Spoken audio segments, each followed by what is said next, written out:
That was such a good ending. That was such a good ending to that whole journey. Give me that damn star, dude!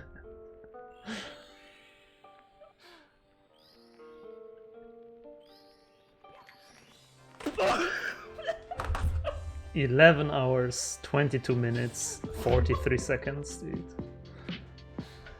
Sub 12, dude!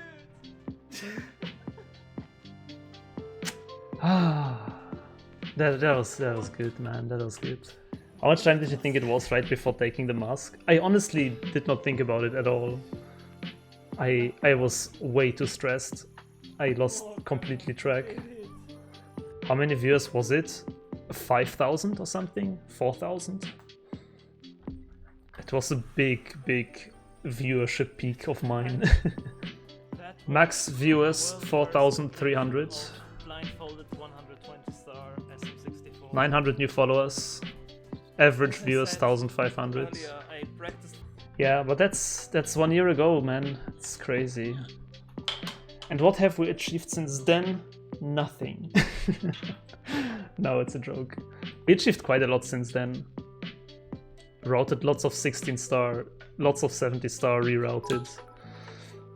I got Breath of the Wild into ESA, into GDQ. I got Breath of the Wild PBs, I learned the entire game. I got a Rhythm Tengoku world record.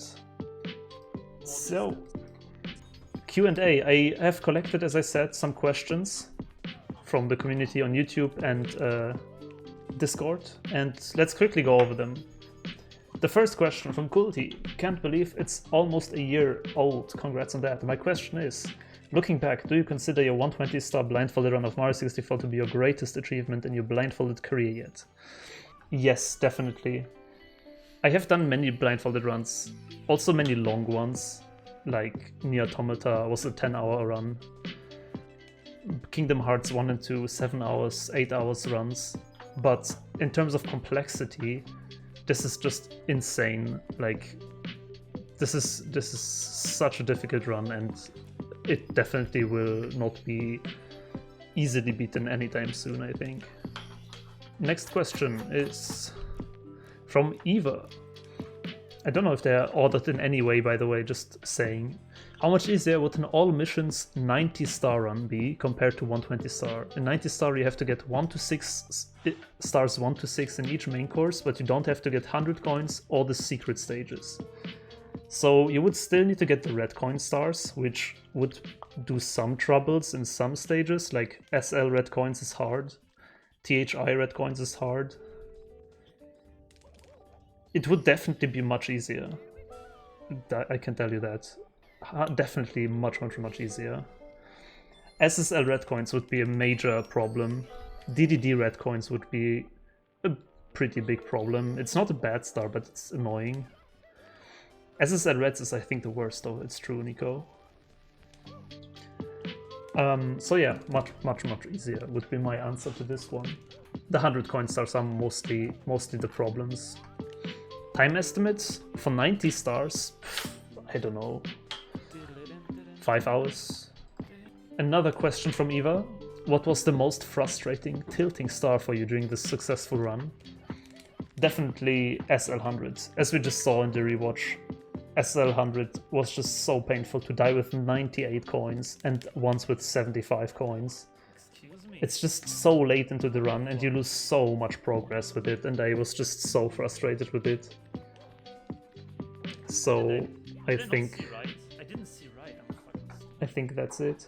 Like, Monterey is frustrating, but I think 18 tries was still a good result, so I was happy about that. I anticipated much worse than 18. From Eva, which of the stars not in the 70 star route was the easiest and best suited for beginners? And if the last stage in a 70 star run required you to collect 100 coin star from a ROM hack, which ROM hack 100 coin star do you think would be most fun to do at the end of the run? Okay, 2 questions here. The first one, which of the stars in the 70 route was the easiest, most for beginners? Not in the 70 star route back in the days, I would say Wet Dry World Secrets. Now it's in the route though, so I don't know if that counts, because it's literally a star that we traded out after 120 star. So Wet Rival Secrets was pretty okay.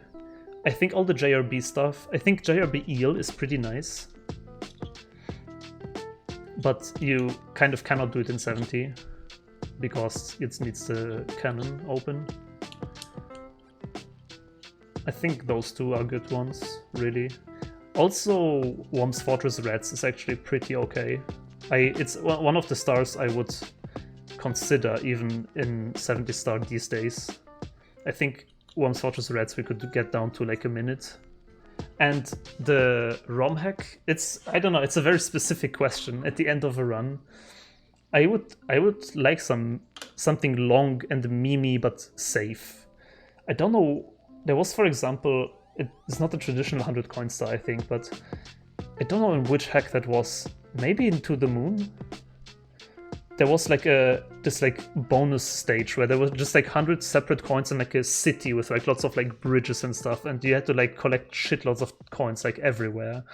And it was just like a super big stage, and you could like get lost and stuff. So maybe just some memey stuff like that, which is like just movement and no bullshit. Don't know. It's a very, very specific question. Then another few questions.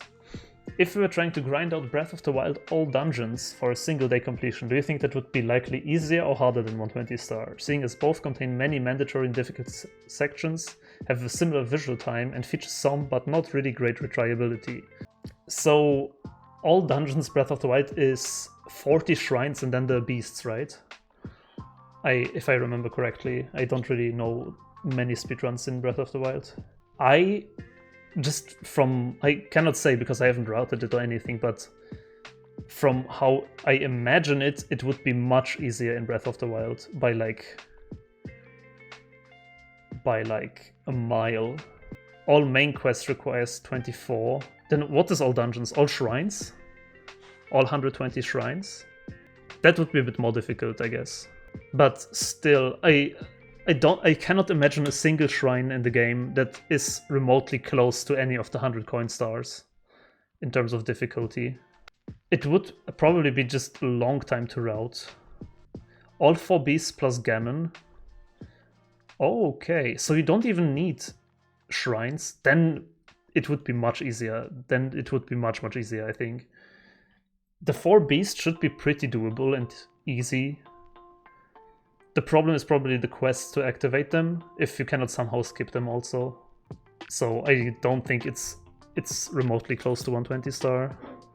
Like, at least like from what I imagine. Of course I cannot give a full picture. What's the most unassuming star, judging from the footage of your successful run, that is actually much harder than you made it look? Honestly, all of the difficult ones that I got first try. Like LL 100, I don't think it looked easy, but I think I made it look even still way easier than it was. Cloud Reds, also definitely. Yeah, we just like pause buffer in the air a few times, and underneath is like super precise beat counting, which people don't know about. I really think all of the hard stars that I got reasonably fast are much more difficult than they look. There's just so much in the background going on. Which star is the most difficult, stressful? I assume it's some 100 coin star, so I wondered both the answer for that and a non-100 star. By the way, you are a legend. Thank you.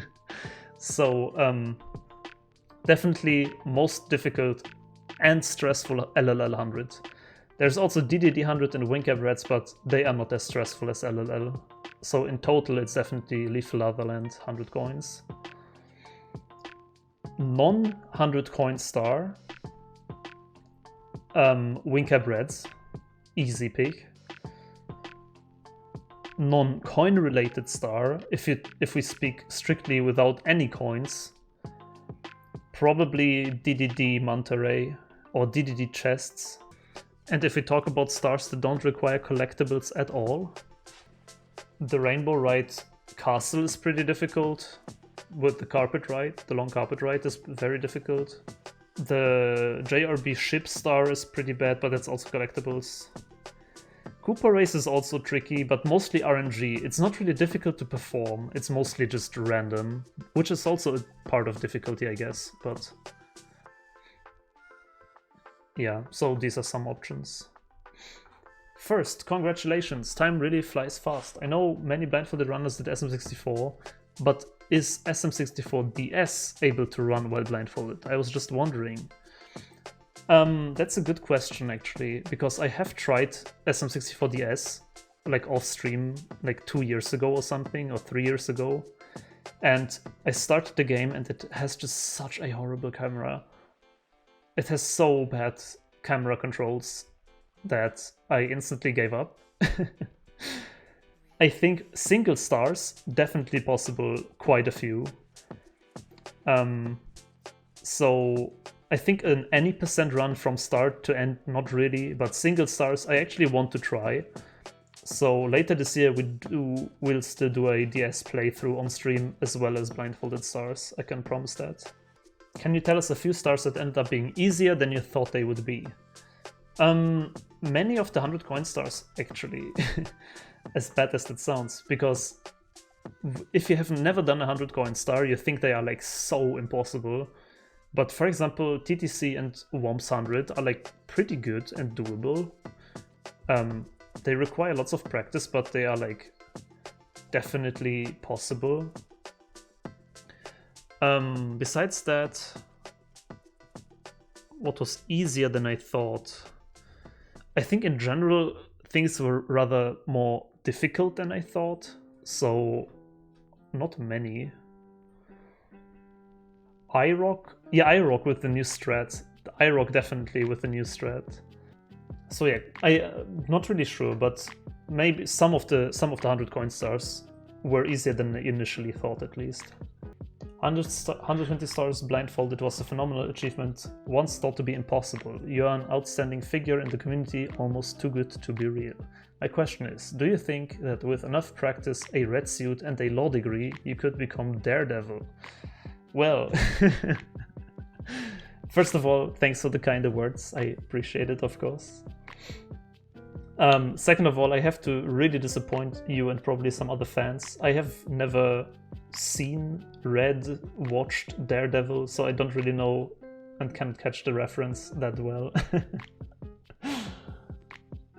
But I assume if I could still get a law degree and a red suit, dude, I could be a pretty cool person, so I would say yes.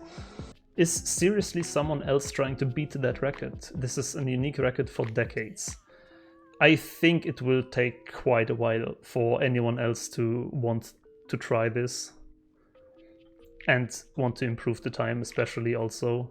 I think it will be easier now to join because I routed, like I took 90% of the work with routing, so now that there is an established route, it will be much faster to apply to new players as well. They can take strats and then just improve it to their own needs. But I still think, considering we only have 3 people who ever finished 70 star. 3? Yeah, we have 3 people who have only finished 70 star. One of them is me, and the other 2 have not done runs in like 2 years, 3 years. So yeah, I would rather be happy if someone else tries 70.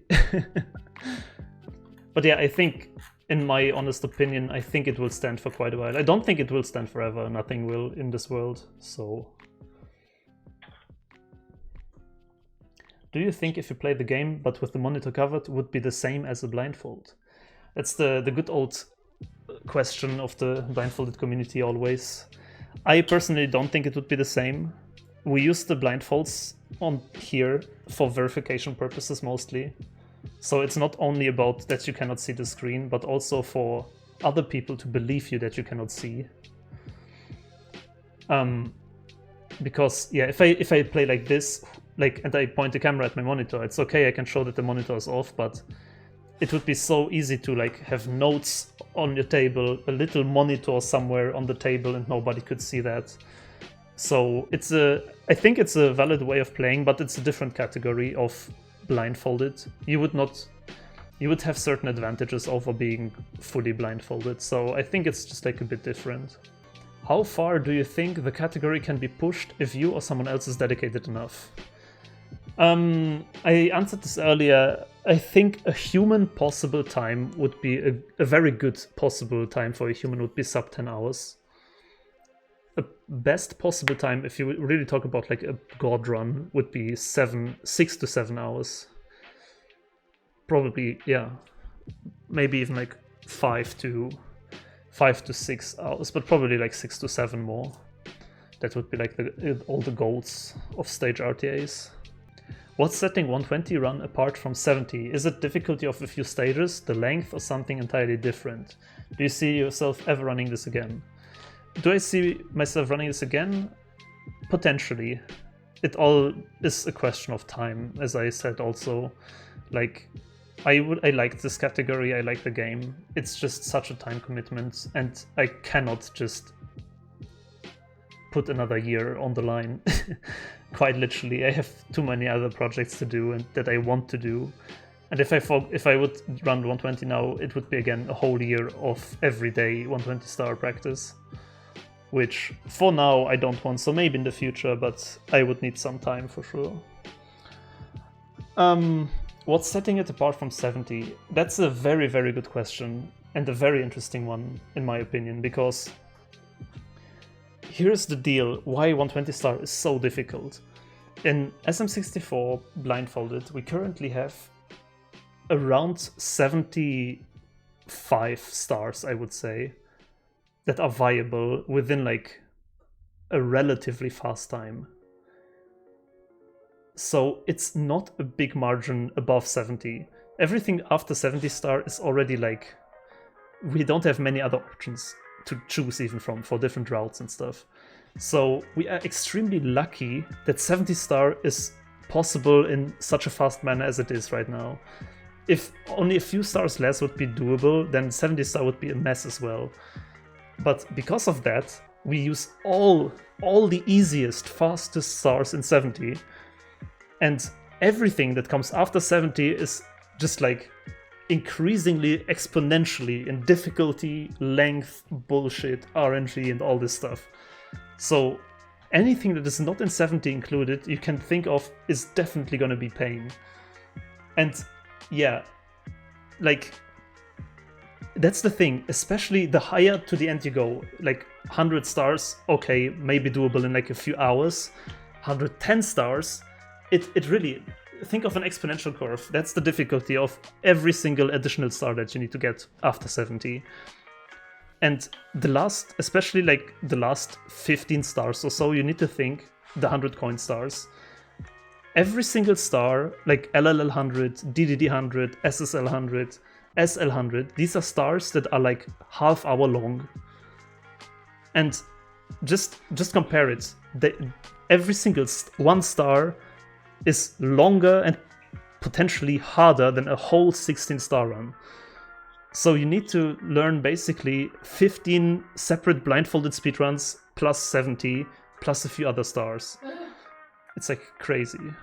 How many hours of routing do you estimate to have done? For 120 specifically or for everything? Looking at these streamer stats, I streamed around 800 hours of Mario during that period. So on stream it was like 700 hours or something, plus off stream time, which is another 100 or 200 probably. So I would say like a total of 800 to 900 hours. Only like for routing from 70 to 120 and practice. Was there a period where you just lost all your skill, didn't get anything done and wanted to give up? Or just generally wanted to give up on this challenge at any point? There was not really a period. There were like 2 breaking points, I remember. One was after I got all 120 stars segmented,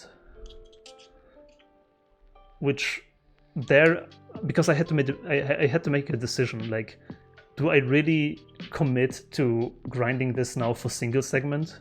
or do I leave the achievement as it is, that I got all 120 stars segmented? And yeah, after I took the decision though, I was pretty committed, so not really doubts. The second one was after the second failed 120 star attempt, mostly because I was in time pressure, because I had to start my master thesis. And I wanted to finish this project before, because I couldn't handle both at the same time, for sure. So the third attempt that we did, the final one, it was kind of like a one last chance deal. Like, I don't know what I would have done if I failed the third run as well. I probably would have put off the whole run for like a year, which would be pretty bad. I'm sure this question some people are wondering, how much practice does something like this take? How long did it take to get a successful run? Very similar to what we earlier had, probably around like 800 to 900 hours it took me, from 70 to 120 star. But yeah, learning 70 star also took quite a while, and routing, because there wasn't really a route back then. Most of the time always goes into the routing, that's the biggest time consumer. Rank all the red coin stars from favorite to please no, not again. There are quite many in the please no, not again. Wingcap reds, cloud reds, all these flying cap stars are horrible. Let me rephrase this, which ones are okay to do? BOB reds is pretty okay to do. THI reds is pretty okay to do, but difficult. I like it though. Wet dry wood reds is pretty okay. All the red coins that are in 70 star, like LLL, is okay. HMC I also like, we have pretty cool strats. Amazing that you didn't have to go to the toilet. That was hard work, I have to tell you. We did this Desert Mario 64 run to prepare, I remember. Favorite levels when you were a kid versus how they are blindfolded would be interesting. I don't really remember which stages I liked when I was a kid. I think I liked the ice stages, CCM and SL, which both suck in blindfolded. I mean, CCM is okay.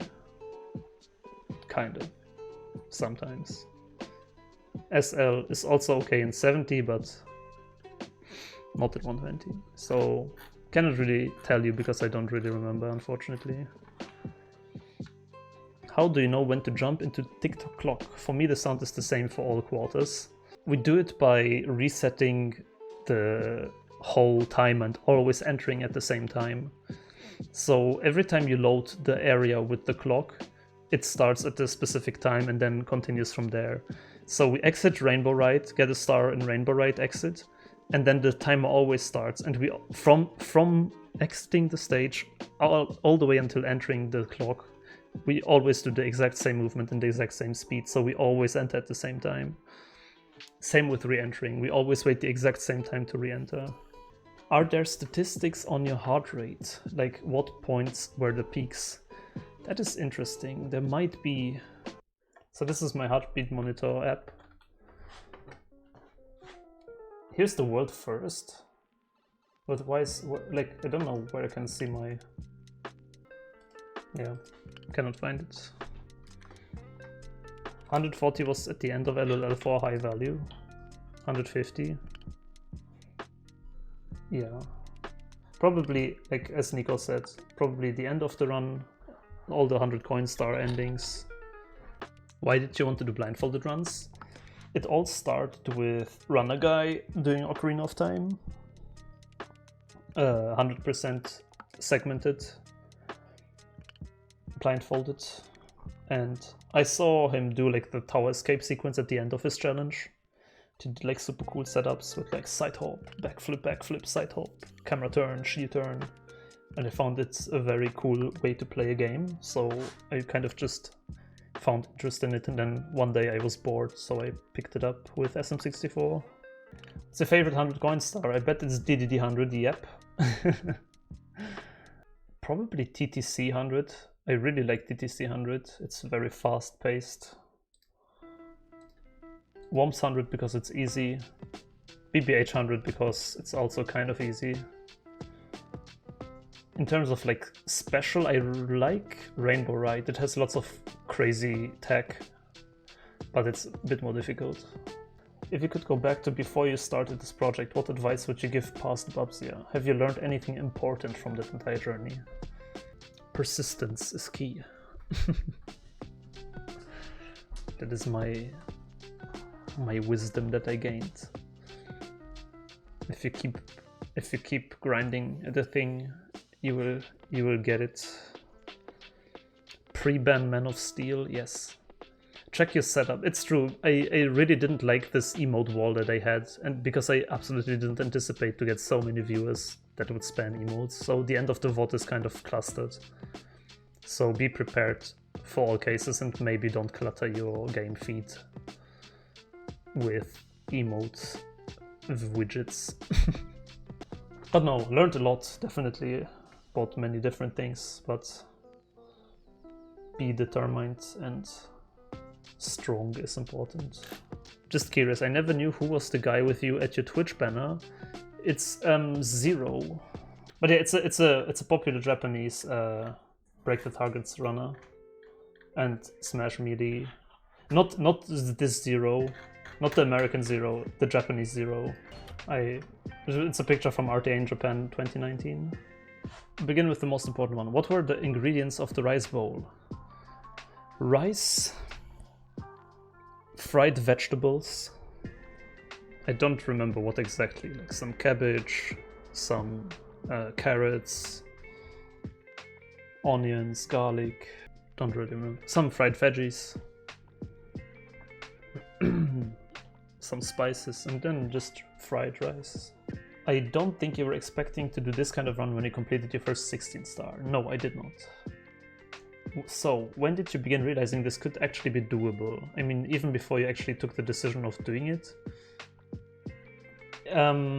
Yeah, I was very... I basically only started believing that it might be doable when I started routing the last 2 stars. Like, single segment, I mean, at least that's doable. I started believing it around the time when I got like 117 stars. I was like playing with the idea like, dude, maybe after this whole mess that I'm doing right now, I can try to learn it single segment. Before that, I was really not believing it. Also, what made you ultimately take that decision? If anything had a role, I don't know, Cartoon's Grind, maybe something before that. Mostly the decision was that, yeah, I was definitely heavily inspired by Cartoon because he tried already, but that was mostly for the segmented part. The single segment did not have that much part into it, I think. The single segment was more like the ultimate goal, I guess. Like, if I already did it segmented, then I wanted to make it single segment as well. Because as cool as segmented is, I personally am a single segment guy, so I want to have like this achievement at the end, you know. Which stars did you expect to be much harder than they turned out, and vice versa? I think we had something similar like this. As I said, many of the 100 coin stars actually turned out easier than I initially thought. On the other hand, exactly the same also is true for the 100 coin stars, now that I think about it. Some 100 coin stars, like SL100 for example, they didn't look that bad when I watched Cartoons run. I mean, they did look bad, but you know. And when I actually tried it, it was much worse. But I think the top contender is Winkabrats. When I didn't do it yet myself, I thought Winkabrats is like, you just do a little flying, dude, and like 5 minutes you have that star. Takes a few attempts, whatever, dude. But that is wrong. That is not how it goes. You don't just fly for some minutes. Which stars changed difficulty drastically during the grind? IROC is there, definitely. IROC is definitely there.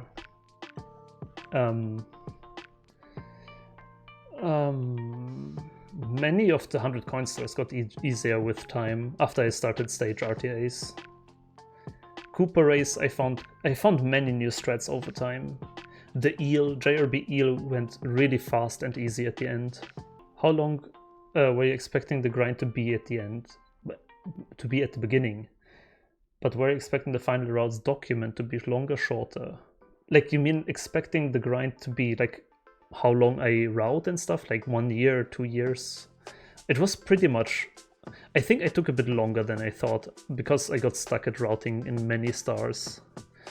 I didn't think it would take me a whole year for sure. I think I at least I believe I remember that I thought it would be not such a ginormous project. And route document is right now at 40, 60, 70 pages of inputs. It's also very concisely written, to be fair. I don't know. I don't know what I expected it to get. I guess I mean, I guess I would be around that size because my Nier Automata run is also around 40 pages. 45 pages. And that was like 10 hours, so I guess 20 more pages than, yeah.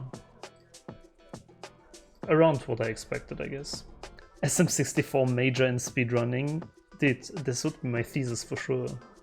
Longest beat count?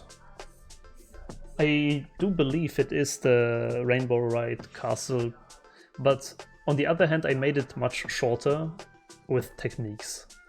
Like, it was initially like 100-something beat count, but I cutted it out to like reset the counts at certain points, and also I only start counting inside the house now and not from the very beginning. So I made it much shorter.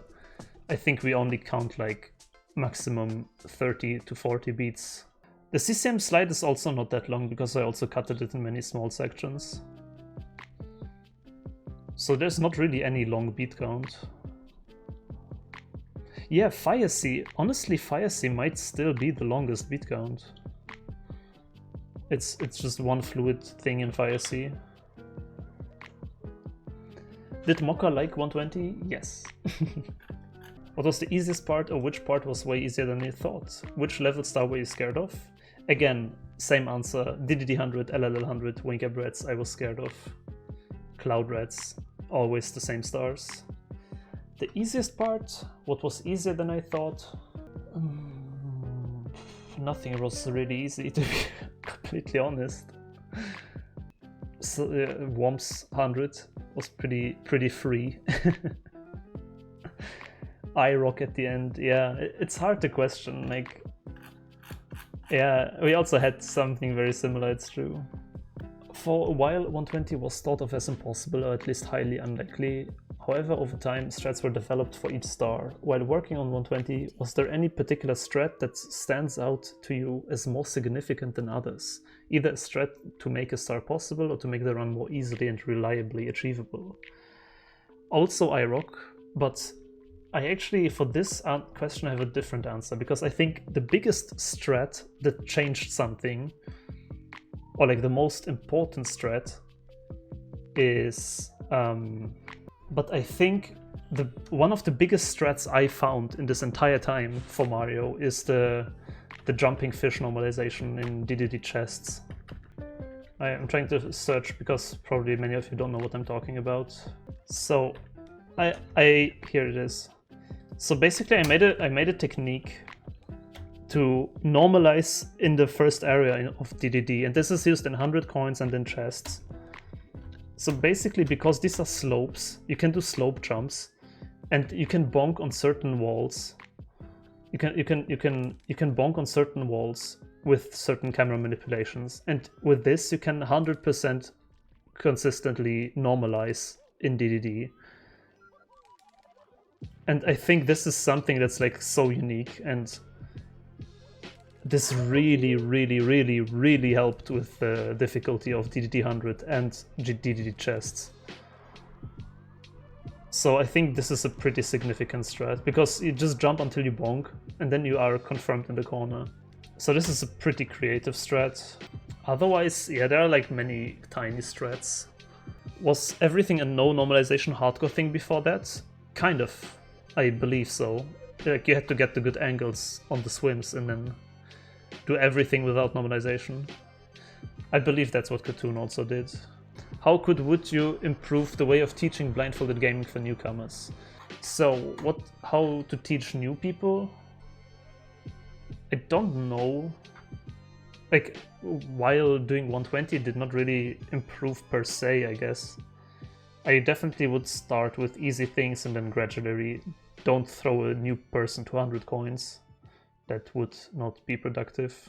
What about game notes? How can we improve them to write easily and to be understood easily? Also, I guess it's very, at least right now, very individual that everyone notes their strats and stuff in their own way. I honestly don't think it would be a good solution to make a uniform way of stratting, like a uniform language, code language if you want, because that would really increase the entry barrier, because new runners would need to learn how to adjust to your writing and they would need to learn how to write the same way. So I guess the best what we can do in terms of that is make as many resources as runners as we can to make it also more understandable for everyone. Like kind of what I'm trying to do right now with Mario, that I do like videos for every single section, for example, because that's much easier to read or like to look at with input display than my weird notes. And then you can still add the notes as a comment, for example, so people who are actually interested can like see which beat to press what. But yeah, it's hard to, it's very difficult. Where can we buy a good plain black comfy blindfold with adjustment on the elastic? I bought mine on Amazon. It has you can adjust the size here at the end. It just has like the band, which you can like make tighter and smaller. I like it. But yeah, you can find pretty good blindfolds like everywhere. What should I do when my blindfold doesn't fully blindfold me, but leaves some brightness visible through the sides of the nose? That kind of discourages me from starting to learn runs, because I feel they wouldn't be legit. Or if I put effort into closing my eyes, that would overload me. So you keep the eyes open, I guess. The light problem is only very difficultly solvable. Most blindfolds do have that. You can try to buy, first of all, making blindfolds tighter helps. For verification, I wouldn't worry too much. Like this blindfold is like pretty tight. I have like a tiny bit of light coming here, but I can barely see it. So my recommendation is make it tight, as well as try different blindfolds. Mine, for example, you see, has like a nose nook. You see the shape? That also helps. But it will always be a tiny bit of light there. So I wouldn't worry too much about it, as long as you cannot see like your entire desk underneath you or something. And you know, it's mostly what you want to do. So if you are blindfolded and you have a little light down there, then you don't need to look down into that light, you know. Or you can go overkill, exactly. You can go what nobody does and put on multiple blindfolds plus a bag or something. And it also always helps, but it doesn't help with the light, I guess, if you turn around to your monitors and stuff. A little bit of light is fine, I think so too. Like these blindfolds, for example, that I have, they don't have this nose nook, but they are extremely tight. But yeah, there's also light coming. It happens always. Like you see, I can like put my fingers in here. I would, more than the light, I would just recommend do what is comfortable for you, because that's the #1 priority. You should be comfortable when you try a challenge like this. Don't worry too much. So that was all the questions we had. Thank you everyone here who had questions for me to answer. I hope I could answer them in a reasonable way that you enjoyed. And Look who's there. Mokka! Hello, you wanted to say hi for the anniversary? Yes. Hello. Look how long he can get.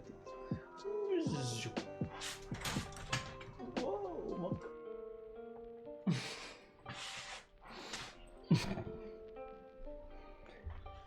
Yes.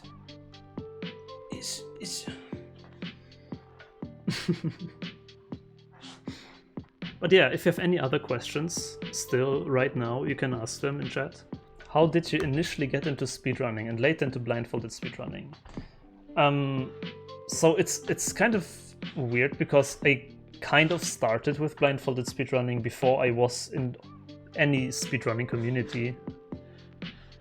So I had a pretty weird start, I would say. Not the traditional I'm good at my visual game and then I try a challenge and do it blindfolded.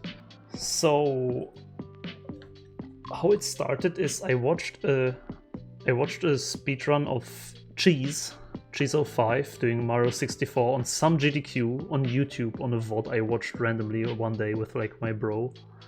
And I was like, what the hell is this? This is so cool. That's like the only thing I ever saw really of a speedrun. And then like a few years later, I got like a bit more interested. I checked like some Ocarina of Time runs and stuff. And that's also where I saw Runner Guy. Like I got a bit more into Twitch. But I wasn't really watching speedruns or anything. I just watched like some random stuff. And then like some GTQs, and then Runner Guy was there doing blindfolded OT, and that's how it started for my interest to blindfolded. I did at some point then learn a bit of SM64. I never did like runs or anything. I just like tried to learn like how to do canonless, you know, like the typical beginnings of Mario where I like interested like how to do a BLJ. Like, wow, this is so cool. Yeah, literally from then I jumped into, okay, let's do BOB King blindfolded, dude. So it was a pretty drastic jump into this hobby. And then I did 16 star blindfolded. Here, go to, here, there's more snake.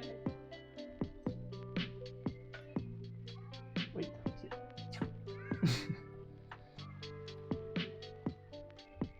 One more time, thank you for this amazing year after the 120 run. We did quite a lot of cool stuff and we will still continue to do so. Next big projects are 70 star, 16 star, and after GDQ Elden Ring. It will be the next big project. Hey, I hope you enjoyed the video. Lots of questions. I hope you enjoyed some of the answers. I hope you learned something new about me today. And as always, big shoutouts to my Patreons, Bob Farrell, ZXMany, Boris, Benlitz, and KingReubs. I really appreciate the support. This whole year has been super amazing in terms of support. I grew my community, I got so many new people into blindfolded speedrunning, and I'm really happy about that, about what I can do with this hobby. So one more time, big thank you for all the support. I'm definitely not done with blindfolded speedrunning, and I hope you enjoyed it. See you around soon with more blindfolded runs. Bye bye.